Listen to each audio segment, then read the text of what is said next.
Good morning class. Welcome to the online classes for physics of class 11th.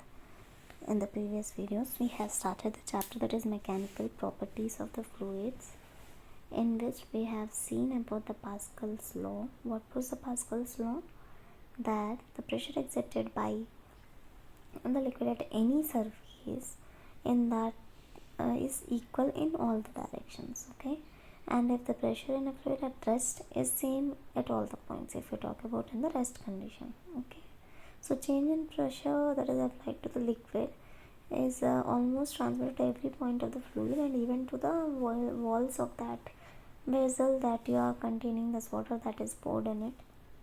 Okay, so what was the Pascal's law? That is pressure exerted at any point will be same. Okay, and for that we have seen an example of hydraulic lifts, also hydraulic brakes also, that whatever the pressure you are applying at the first column, it gives to the second column as it is. So the smaller and the larger pistons, example in the hydraulic lift we have seen, and for hydraulic brakes we have seen that we have to take a brake pedal where we used to put the pressure, and that pressure is gone through the lever system to the master cylinder in that the liquid is filled. So what it will do, it will try to give that pressure to that the two pistons, that is P1 and P2, and will try to make the brake to be done. Then the pedal is released and then the spring pulls out the brake. So this is what the condition for the braking hydraulic brakes also, and what it is helpful for, so that hydraulic brakes acts uniformly, and they have the small force to the pedal and exerts much a large force to the drums of the wheel that are of any vehicle. If we talk about the bigger vehicles, and they have the big wheels, so they will exert highest pressure to the wheels, but from our pedal you can see that our feet is exerting a small pressure to it. So the pressure exerted by our feet will give you the larger force to that of the wheels also. So they are trying to impulse our force. Now the effects of gravity on the fluid pressure. What is the effect of gravity on the fluid pressure? Here you can see an example. Means with the derivation it has shown you that how the gravity affects on the liquid. So we know that a liquid, wherever it is, it will apply the force. So if we are applying a force for an area that was considered as a pressure, so whatever the pressure we are trying to apply on the liquid to make so that the liquid cannot be in the equilibrium. So we are taking a liquid in a container, and the liquid pressure should be always be at the same point, say, because we already learned in the Pascal's law that the force exerted at all the points will be equal. So now the liquid can be considered in the equilibrium position. So now here you can say P1 and P2 were the force that are applied on the per unit area of A, and let the depth of the liquid or the height of the liquid be h. Okay, so liquid cylinder now is at rest, so the horizontal force whatever it is acting on it will be 0. So whenever water or a liquid is in motion, then the horizontal forces are also taken into consideration. But if you talk about the horizontal forces or at a rest condition, these horizontal forces are not taken into consideration, only the vertical forces. So what the vertical forces acting on it, we can see here that it is P1, and from here the P2 is acting. So P1 is equals to F1 by A, and if you talk about P2, then it is F2 by A. On taking these two conditions together, what we can write, F1 is equals to P1A and F2 is equals to P2A. So this is what the force, right? So if you talk about the mass or the gravity that is acting on the liquid, then the liquid's force that is acting on the downward, that is the weight, that is given by mg, which is one of the force. Okay, and if you talk about the volume, then it is given as area into height, because area length into breadth into height. For that we can take as A h, force is mg, and if we talk about density, it is given by rho, and we know that volume, mass upon volume is given as density, and if we talk about the mass, then it will be given as density into volume. So what is density? Rho, and now only I have taken out the volume, that is Ah, and G is already there because in the place of M I have kept this value Ah rho. So this is what the value, that is Ah rho G. What is that? The pressure, whatever it is acting, force into displacement, right? Force into displacement, whatever the force per unit area also you can say. So what the force acting here, it is mg, and what the displacement over there, that is height h. So taking that values together, what we can write, what the force acting on it. So different at different points the pressure was same, so what we can write that as f1's value, f1 minus f2 minus f1. If we put this values for the mass mg, then m's value was a h rho along with g, and f2 minus f1 can be given as P2A minus P1A, and if we take A common, then it will be A P2 minus P1, and from here also A H rho G, and A is cancelled, so P2 minus P1 is given as H rho G, which is the fluid effect of the gravity. That means gravity's effect on the fluid is given as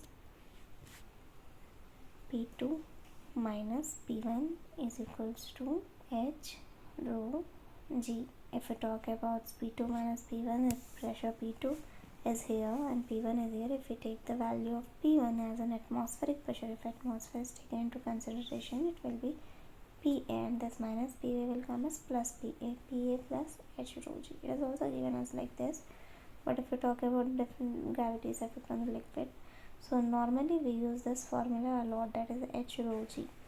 Okay. Here the same thing you can see, that force was given F2 minus F1 is given as your weight, that is whatever the weight was given as mg, and what the force applied on it, and F1, F2 was taken as P2A minus P1A and H rho G, and if we take the atmospheric pressure as PA, then the value will be like this. Okay. So what this means, the liquid pressure applied on the point at horizontal level will be same at every point at whenever kept in the same depth. Pressure at any point will depend only on the height, but inside if we take into the depth, then only that how much the depth will be, that means the height, it will depend. So pressure P at a depth h, and that is below the liquid, rise to be atmosphere. So atmospheric pressure by an amount of H rho G, it will increase the atmospheric pressure by H rho G when it is taken inside the below the surface. So liquid surface will try to open to that of the atmosphere and is greater than the atmospheric pressure that is applied. So excess pressure was given as P minus PA H rho G.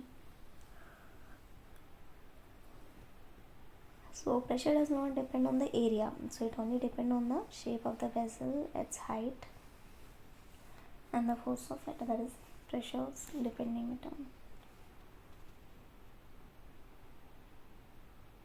This is what hydrostatic paradox. So Pascal's experiment, it was known as paradox.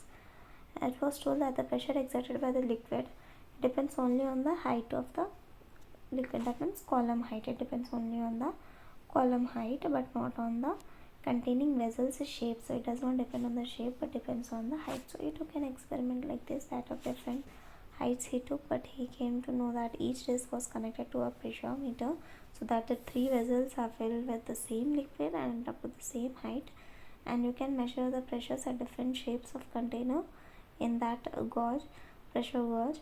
So contain different amounts of liquid, but what the result was, that is almost same, because liquid same height, same liquid, same type, but containers, that means the containers shape was different, but the mass exerted by the liquid and the shape of the vessels were different.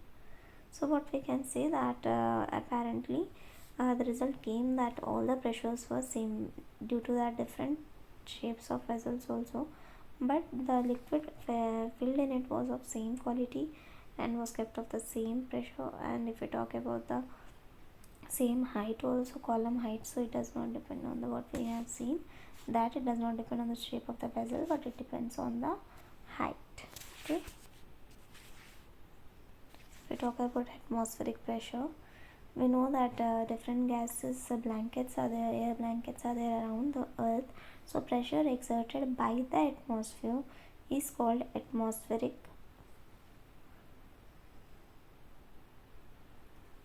pressure, the force exerted by the air column by the unit surface of the Earth's area is equal to that of the atmospheric pressure, and it is given by Pascal, that is 1.013 into 10 to the power 15 pascals. Okay, 5 pascals. If we talk about Porosilis experiment, that is for measuring the atmospheric what becomes the pressure exerted by the atmosphere. So he came across a barometer by using the mercury. So it was called as a simple barometer only. He took a 1 meter long glass tube, that too he closed by one end and kept immersed in the liquid. The tube was inverted, and that too with a dish of a mercury. As the thumb is removed, the mercury level in the tube falls down and comes to a rest at a vertical height of 76 centimeters only. What that means, the space above the mercury in the tube is almost a perfect vacuum. That means a vacuum, it means that only the pressure is acting upon the 76 centimeters height only. So height was 76. From there, if you put the value like P is equals to H rho G, then G was 9.8, H, rho and G. Together we put the values and we came to find out that the atmosphere's value was 1.013 into 10 to the power 5 Newton per meter square, or a Pascal. So if we talk about the open tube manometer, and it was a device which was used to measure the pressure of the gas, so that was kept in the vessel.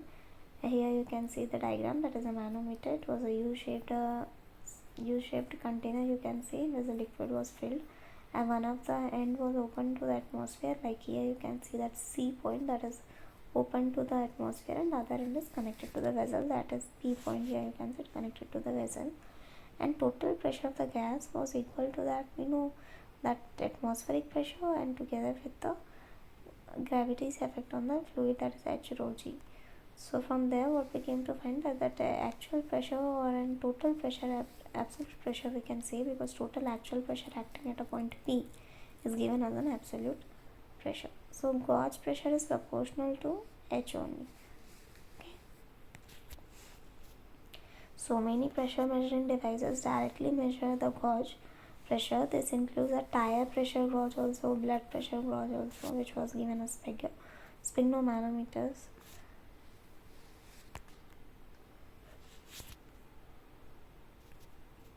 So the next topic we will be seeing in the last videos. Okay. So thank you class. We will be continuing this further topics in the next videos.